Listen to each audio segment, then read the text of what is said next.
I'm here with Zoe and we're just looking at some of our companion plants. These are some of the favourites that we grow every year. So we've got some marigolds and some cosmos there. We've got nasturtiums and we've also got calendula as well. And we do leave some of these to self-seed, but we also like to collect seed from these at this time of year so that we can have plenty to grow in the garden next year. We love to sow them readily because the bees and the insects just absolutely love them, and it attracts them so that they can then pollinate our lovely vegetables. So seed saving is really simple.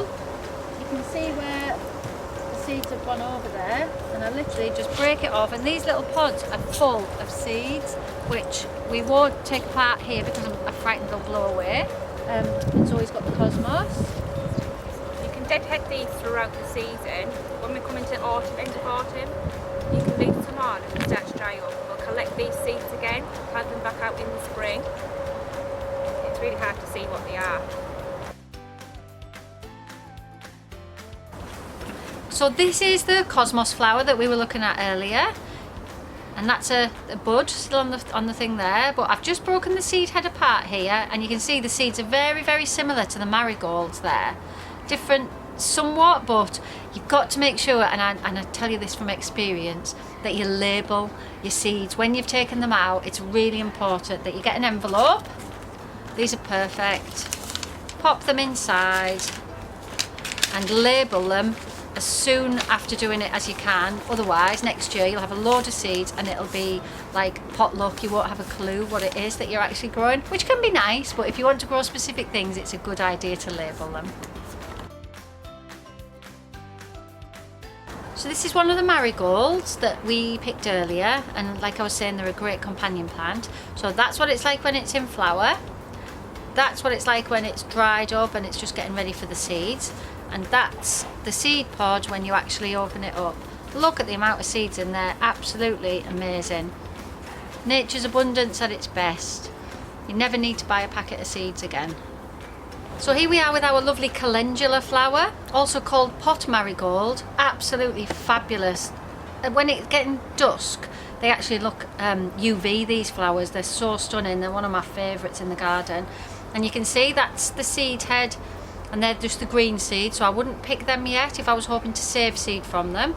But then you can see this is what they go like. Then they're lovely and brown and crispy, and you literally just peel it apart and the seeds will come away, and then you pop them in an envelope ready for next year.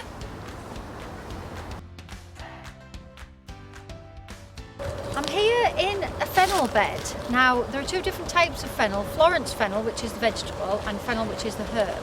Now this is Florence fennel that actually went to seed because of the strange weather we've had this year. It doesn't like to get dry, it doesn't like it too hot. It is quite a picky vegetable, but it's actually my favourite vegetable, so I grow it every year and with varying success. But I've heard a lot about fennel this year, and apparently there's something like 160 type of insects which absolutely love fennel flowers. So I'm going to make it a permanent feature now to have a fennel bed. And you can see the beautiful seed heads. These are the lovely lime green flowers, which then go to the lovely brown seeds.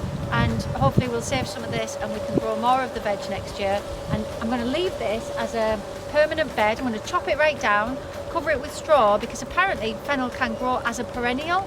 So we're really practicing with this this year, since the climate's changing so much. We're just playing with vegetables and seeing what's going to be annual and what's going to be perennial. So we'll keep you posted with how we get on. So this is our lovely fennel plant. The smell of aniseed's really strong, it's delicious. And you can see the lovely umbel flower there. And this is the seed once it's actually dry and ready to pop in the envelope. So all I'm going to do is I've just snapped them off there. And I've got an envelope full of fennel there. And don't forget, this is a great one to grow if you want to attract wildlife into your garden, all the lovely insects that are beneficial.